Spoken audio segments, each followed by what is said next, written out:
आप में से कितने लोगों का इंटरेस्ट है एंटरप्रेन्योरशिप में, यानी कि वो अभी या फ्यूचर में कभी कुछ अपना करने का सोच रहे हैं? ऑलमोस्ट सब। तो आज आपको बहुत कुछ सीखने को मिलेगा हमारे जो गेस्ट है उनसे, क्योंकि वो एक बहुत ही सक्सेसफुल एंटरप्रेन्योर है। उन्होंने अपने करियर की शुरुआत करी थी सिर्फ 3 लाख रुपए से। आज उनकी कंपनी की जो टर्नओवर है वो 100 करोड़ से भी ज्यादा है। Please give an energetic and warm welcome to the founder of Chai Sutta bar, Anubhav Dubey.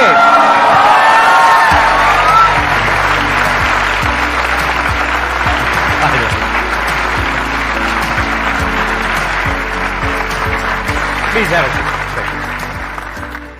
सबसे पहले thank you so much Sandeep sir, हम मेरे को बुलाने के लिए। आई डोंट नो, इतने बड़े बड़े लोगों को देखा मैंने वही बोला कि लोग वहाँ पे ताली बजाएंगे कि नहीं बजाएंगे, मतलब बड़ा बेइज्जती हो गया, अंदर घुसे कोई पहचान ही नहीं रहा है। तो सर थैंक यू आपके लिए, थैंक यू इतने सारा वार्म वेलकम के लिए। मैंने आपकी कुछ वीडियोस देखी जहाँ पे ये देखा कि आपने 3 लाख रुपए से शुरू किया था अपना जी पहला जो आउटलेट खोला था। हाँ। और आज आपके कितने आउटलेट्स हैं? 400 हो गए सर। और उसमें से कुछ आपके इंडिया के बाहर भी हैं? हाँ, दुबई में है, मस्कत में है, नेपाल में है। We have recently incorporate company UK, USA, Canada तो पूरा बेच दिया हमने। और अभी इन्वेस्टर्स भी हैं या अभी बूटस्ट्रैप है? बूटस्ट्रैप है सर। अभी पूरा आप खुद ही फंड कर रहे हो, खुद ही अपना पूरा 6 साल। And your cash flow positive, मतलब बिल्कुल आप सर, पूरा बिल्कुल प्रॉफिटेबल। बूटस्ट्रैप में भी कैश फ्लो पॉजिटिव नहीं होता तो चलते कैसे? सही बात है। तो आपके जो आउटलेट्स हैं वो ज्यादातर फ्रेंचाइजीज हैं या आपके अपने आउटलेट्स? ज्यादातर फ्रेंचाइजी सर। मतलब क्या रेशियो होगी नियर अबाउट? सर 5 हमारे कंपनी आउटलेट, बाकी सारी फ्रेंचाइजी है। आपकी जो मेन रेवेन्यू होती है वो चाय से होती है या जो चाय के साथ में आप और प्रोडक्ट्स देते हो वहां से होती है?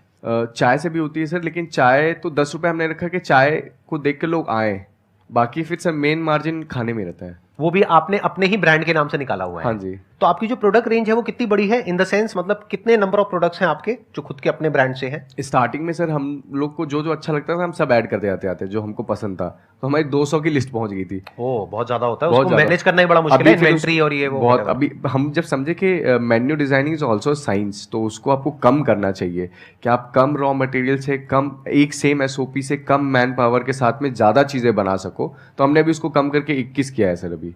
ये बहुत बड़ा पॉइंट है, ध्यान से सुन लेना और ध्यान से समझ लेना। ये गलती ज्यादातर एंटरप्रेन्योर्स करते हैं शुरू में जब अपना कोई काम करते हैं। जब आप अपना कोई काम करने वाले होगे ना, आप क्या सोचोगे, मेरा जो प्रोडक्ट है उसकी वैरायटी बहुत ज्यादा होनी चाहिए। ज्यादा नहीं होनी चाहिए, क्योंकि आप उसको संभाल ही नहीं पाओगे। उसकी सप्लाई चेन मैनेज करना ही बड़ा मुश्किल हो जाएगा। आप सोचो ना, जितने ज्यादा प्रोडक्ट्स रखोगे उतना ही ज्यादा आपको स्टॉक भी रखना पड़ेगा, उतना ही बड़ा वेयर हाउस भी चाहिए, उतने ही ज्यादा तरह की पैकेजिंग चाहिए, उतना ही मुश्किल होता चला जाएगा उसको मैनेज करना। एक्सपायरी होती चली जाएगी। पेरिशेबल रहता है, कुछ खराब पेरिशेबल है बहुत कुछ, right, that's what I am saying कि मतलब वो पेरिशेबल है, यानी कि कुछ टाइम में खराब हो जाएगा। तो जो नहीं बिक रहा है वो अटकता चला जाएगा। तो इन्होंने एक गलती करी शुरू में कि 200 प्रोडक्ट्स की रेंज निकाल दी, बाद में इनको समझ आया तो इन्होंने कम करके 21 कर दिया। और क्या होता है सर, अलग अलग लोग डिमांड करते हैं, अपने पास मैन पावर लिमिटेड है, तो सब लोग इधर उधर भिड़ जाते हैं, तो उसमें सर्विस का भी टाइम बहुत ज्यादा लग जाता है, आदमी भी ज्यादा ऑक्यूपाइड हो जाता है, इसलिए हमने उसको फिर अभी जाके काट झाट के कम किया पूरा। बिजनेस में ना ये बहुत बड़ी क्वालिटी है कि कॉम्प्लेक्स से कॉम्प्लेक्स बिजनेस मॉडल को सिंपल कैसे किया जाए। हम इसका उल्टा करते हैं। जब हम बिजनेस करते हैं हम क्या करते हैं, सिंपल से बिजनेस मॉडल को भी इतना कॉम्प्लेक्स कर देते हैं जिसकी कोई हद नहीं है, उसको स्क्रैप कर दो। आप भी करते रहते हो टाइम टू टाइम ऐसा। सर इनिशियली ना सबसे ज़्यादा जो मैटर करती है टीम होती है, तो इनिशियली कैसे चूज़ करें, बिकॉज आपके जो इनिशियल टीम मेंबर्स होंगे वही डिसाइड करेंगे फ्यूचर। मुझे ऐसा लगता है कि आपका विजन अलाइनमेंट बहुत अच्छा होना चाहिए, जो भी आपकी इनिशियल टीम होती है। तो मेरी इनिशियल टीम में मेरे दोस्त था बचपन का, तो हम लोग के विजन, हम लोग के सपने एक जैसे ही थे। और हमारे साथ में एक और बंदा था मनोज, जो कि ऑर्फन थे उस टाइम, मतलब अभी तो हमारा परिवार का हिस्सा है इसलिए मैं नहीं बोलता हूँ, उस टाइम पे ऑर्फन थे। एक डेंटिस्ट साहब थे, उनके यहाँ पे जूते चप्पल जमाते थे सर, वो शटर वटर खोल के, तो वो थे साथ में हमारे। तो वो लोग जो रहते, आज भी वो हमको छोड़ के नहीं गया है, आज भी हमारे साथ में 6 साल हो गए ना। अभी उसका खुद का घर है, फ्लाइट से जाता है, अभी उसका लंदन का वीज़ा लगा रहे हैं यूके का, तो वहाँ जा रहा है। तो ये जो लोग रहते हैं ना साथ में, टीम इज़ वेरी इंपॉर्टेंट भाई। नॉट जस्ट फिनेंशियली आपको, अगर आप कभी डाउन जाते हो तो आपको हेल्प करती है, बट आप इमोशनली भी एज ए पर्सन भी आपको बहुत ज़्यादा हेल्प करते हैं। तो टीम इज़ वेरी इंपॉर्टेंट। आपके जो पिलर्स होते हैं ना, स्तंभ होते हैं मजबूत, वो बहुत रखने बहुत ज़्यादा जरूरी इनिशियल स्टार्टिंग से। नहीं देते ना, कुछ करके नहीं देते, कोई भी नहीं मानता है, आपको प्रूफ करना ही पड़ता है। और विजन हम लोग का था ही, आनंद जो था वो बोल रहा था कि यार हम लोग को मैकडॉनल्ड्स की फ्रेंचाइजी लेनी चाहिए।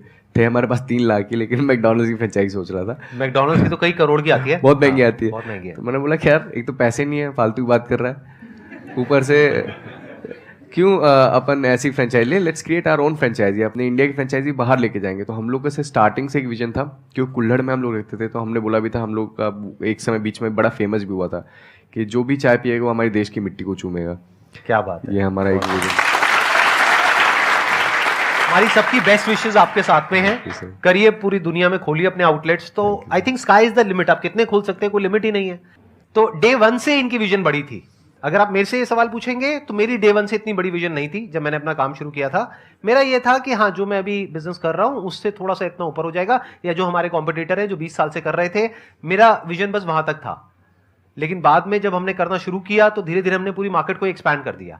तो फिर हम उनसे 10 गुना बड़े हो गए, जो हमारे जो कॉम्पिटिटर थे। तो टाइम के साथ साथ विजन बड़ी होती चली गई। आपको मजा आ रहा है, नहीं आ रहा है? अरे सर बड़ा मजा आ रहा है। मजा आ रहा है। डिफरेंट लग रहा है ना अभी तक के जितने भी आप सेशंस में गए हो? बहुत डिफरेंट लग रहा है सर। मैं तो बता रहा हूँ ना, मैंने तो नए कपड़े खरीदे सर। मैंने बोला कि देखो क्या होता है, जब बिजनेस में प्रॉफिट आता है तो बहुत सारे लोगों का दिमाग खराब हो जाता है। वो शॉर्ट टर्म में तो सक्सेसफुल हो जाते हैं बिजनेस में, लॉन्ग टर्म में बहुत बुरी तरीके से फेल होते हैं। तो एक्चुअल में अगर आप बिजनेस में लंबा चलना चाहते हो, कुछ बड़ा करना चाहते हो, तो एक बात हमेशा याद रखना, एक होता है इन्वेस्टमेंट, एक होता है एक्सपेंस। इन्वेस्टमेंट और एक्सपेंस के बीच के फर्क को अच्छे से समझ लेना कि एक्सपेंडिचर क्या होता है और इन्वेस्टमेंट क्या होती है। और इन्वेस्टमेंट के रिटर्न को भी, और इन्वेस्टमेंट पे कितना रिटर्न है, कि किस इन्वेस्टमेंट पे कितनी रिटर्न आ रही है।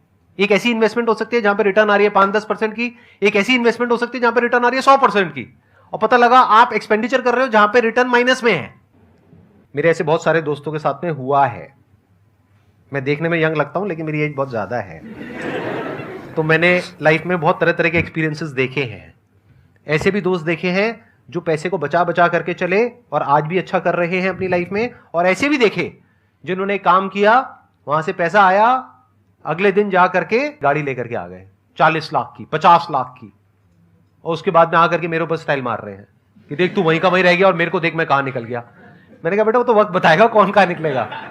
हम लोग का भी ये था कि हम लोग अपना कभी घर नहीं बनाएंगे। जितने लोग इनिशियल 1 साल तक थे ना, तब तो उनका घर नहीं बन जाएगा, वो गाड़ी नहीं लेंगे। तो आज भी मैंने अपने भाई को भी recently second hand Swift Dzire वो दिलाई है, डीजल वाली। आपकी कौन सी गाड़ी रखी हुई है आपने? स्विफ्ट सर, सेकंड हैंड, वो डीजल। ये सच है? हाँ सर, ऑफिस तक जाना है सर, क्या स्टंट मार के जाएंगे वहाँ पे? 2 किलोमीटर का ऑफिस है। सीखो इनसे, बहुत बड़ी क्वालिटी है ये। क्योंकि मैंने ऐसे ऐसे लोगों को देखा है जिनके पास में थोड़े से पैसे आते हैं, उसके बाद में इंस्टॉलमेंट पे मिल जाती है गाड़ी, गए बढ़िया सी गाड़ी लेकर के आ गए। गाड़ी क्या है? टीन का डिब्बा है। उसको अगर आप बेचने जाओगे तो कुछ भी उसकी वैल्यू नहीं है। डेप्रिसिएशन देखिए सर, कितना ज्यादा डेप्रिसिएशन बहुत ज्यादा है। आज आप लोगे 1 साल बाद 50% टूट जाएगा सीधा, जो महंगी गाड़ी होती है उसके ऊपर। तो क्यों ले रहे हो ऐसी गाड़ी? दुनिया को दिखाने के लिए। उस दुनिया को क्या फर्क पड़ने वाला है? कायदे से क्या करना चाहता है उस 40-50 लाख रुपए को? अगर मानो आपने 1 करोड़ रुपए कमा लिया, तो उस 50 लाख रुपए को या उस 1 करोड़ रुपए को ये लगाओ कि कैसे मैं बिजनेस में लगाऊं और कैसे इस 1 करोड़ से 10 करोड़ बनाऊं। तो जो इन्होंने बोला, ये एक बहुत बड़ी क्वालिटी है, छोटी क्वालिटी नहीं है। क्योंकि अगर आज ये चाहे तो डाउन पेमेंट पे गाड़ी खरीद के ले आए, बढ़िया से बढ़िया जो गाड़ी आप कहोगे वो गाड़ी ले आए, और कह रहे हैं सेकेंड हैंड, क्योंकि सेकेंड हैंड सस्ती मिल जाती है। हाँ सर, सर डीजल मिलती नहीं ना, बड़ी मुश्किल मिलती है डीजल। ये एक एंटरप्रेन्योर का दिमाग है। ये एक बहुत कमाल के एंटरप्रेन्योर का दिमाग है। अगर आप एंटरप्रेन्योरशिप में जाने की सोच भी रहे हो ना, तो ऐसी बुद्धि चाहिए जो बहुत कम लोगों में होती है। नहीं तो क्या होता है, शो ऑफ, वो ऑफ, ये वो, ये दिखा रहे हैं, वो दिखा रहे हैं, दुनिया को ये कर रहे हैं, वो कर रहे हैं। हाँ, अगर वो आपके बिजनेस से कनेक्टेड है तब तो ठीक है। अब इनके बिजनेस में तो उल्टा हो जाएगा। अगर ये ज्यादा चेने वेने लाद करके बैठ गए तो बंदा कहेगा भाई तू चाय बेच रहा है, क्या बेच रहा है? तो वो डर जाएगा सामने वाला। कई बिजनेसेस होते हैं वहां पे आपको थोड़ा बहुत शो ऑफ करना पड़ता है, then it is okay if it is part of your business. But if it is not part of your business और वो आपके बिजनेस को नहीं बढ़ाएगा एक्सपोनेंशियली, तो 1 रुपए भी वेस्ट करने की जरूरत नहीं है। एक्सपेंडिचर वर्सेस इन्वेस्टमेंट, इन दोनों के फर्क को अच्छे से समझ लेना है। सर फर्स्ट ऑफ ऑल तो मैं आपको थैंक यू बोलना चाहता हूँ संदीप सर, कि आप इतना मोटिवेट करते हैं हमें। सो आज पहली बार आपसे लाइव मिलने का मौका मिला, तो thank you so much. Most welcome. And secondly मेरा सर क्वेश्चन है कि जैसे आपने 2016 में स्टार्ट किया, 2017 में MBA चाय वाला है, तो आप इसे कैसे देखते हैं कि आपको देख के लोग इंस्पायर भी हो रहे हैं, साथ साथ आपका कंपटीशन भी बढ़ रहा है, तो उससे आप कैसे, मतलब जैसे आपके साथ और आउटलेट्स खुल रहे हैं, तो उस कंपटीशन के साथ आप कैसे देखते हैं, उसे एनालाइज कैसे करते हैं और कैसे उसमें आप आगे बढ़ते हैं? प्रफुल्ल भाई है यार मेरा, सगा या कजिन? रीजनल भाई है सर। रीजनल भाई है, इंदौर के इंदौर आसपास के से। पेरीफेरी से। हाँ, इंदौर की तो पेरीफेरी से। एक्चुअली कंपटीशन की जो आप बात कर रहे थे, कंपटीशन में दो तरीके से इसका आंसर दूंगा। Competition is very good for the society, क्योंकि आपको एक तो मोनोपॉली नहीं क्रिएट होने देता, आपको लेथार्जिक नहीं बनाता, आपको मेहनत करने पे मजबूर करता, आप इनोवेट करते हो, क्रिएटिव बनते हो। अगर मोनोपॉली हो जाएगी, मैं अकेला बैठा रहूँगा तो 10 की चाय मैं 100 में बेचूंगा। दूसरी चीज़, मैं कंपटीशन को और अपने कॉम्पिटिटर्स को बहुत मतलब मेरे लिए गुरु है वो मेरे कॉम्पिटिटर्स। मैं हमेशा उनसे सीखता हूँ, उनको बहुत अच्छे से ऑब्जर्व करता हूँ। उनकी जो अच्छाइयाँ रहती हैं वो मैं अपने में ऑब्जर्व करता हूँ, जो मेरी त्रुटियाँ रहती हैं, जो मेरे क्रिटिक्स अगर वो क्रिटिसाइज करते हैं तो मैं उनको सुनता हूँ और अच्छे से एग्जीक्यूट करने की प्लानिंग करते हैं हम लोग। And it's been I mean 6 साल हो गए यार हम लोग को मार्केट में उतरे हुए। बहुत सारे लोग आए, बहुत सारे लोग गए, हम लोग डेली सीखते हैं उनसे।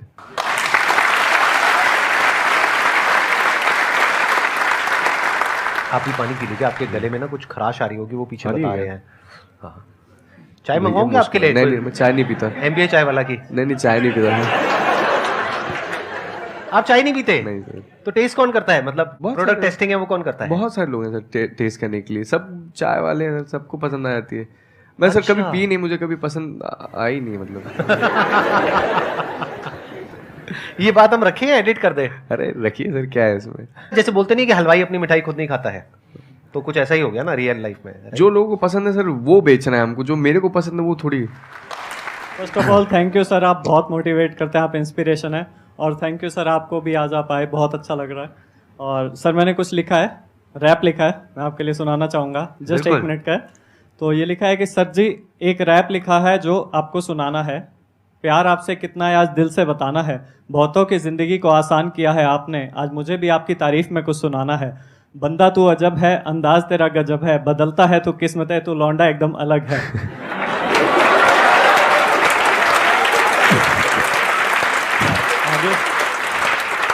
सॉरी सर, मैं बीच में तू करके बोल रहा हूँ, सॉरी उसके लिए। नहीं, चलता है, रैप में ऐसे ही होता है। चल आज तुझे एक किस्सा मैं सुनाऊंगा, मुश्किल मुश्किल चीजों को आसान बनाऊंगा, आसान आसान बोल के सबका दिल जीत जाऊंगा, हर खोए शख्स को एक रास्ता दिखाऊंगा।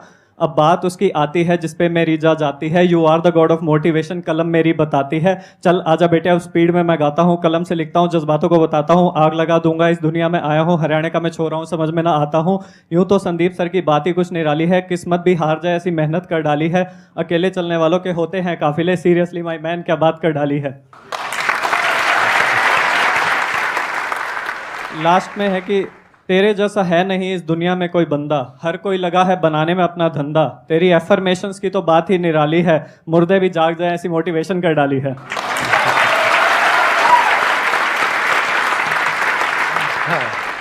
आखिर में मैं तुझे सलाम करना चाहूंगा, इंसानियत को बचा लिया पूरी आवाम को बताऊंगा, पैसे को ठुकरा कर ये जो सोशल सर्विस करी है तूने, मैं स्टेज पे आकर एक बार तेरे पैर छूना चाहूंगा। अरे वाह, क्या बात। You did a great job, please have a seat. वो जो लोग सर बोलते हैं ना कि हर चीज़ किस्मत से भी मिल जाती है, तो उनके लिए मैंने कुछ लिखा है कि हाँ बेशक सितारे चमके हैं मेरे, पर ये घर बैठे तारे गिनने की नहीं कमाई है। हाँ बेशक सितारे चमके हैं मेरे, पर ये घर बैठे तारे गिनने की नहीं कमाई है। ये जो चमक है मेरे सितारों में, ये हमने गलियों में मेहनत करके लाई है।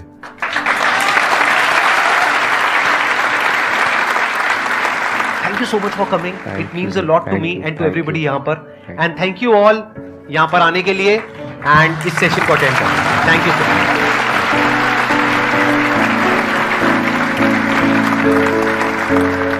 मच।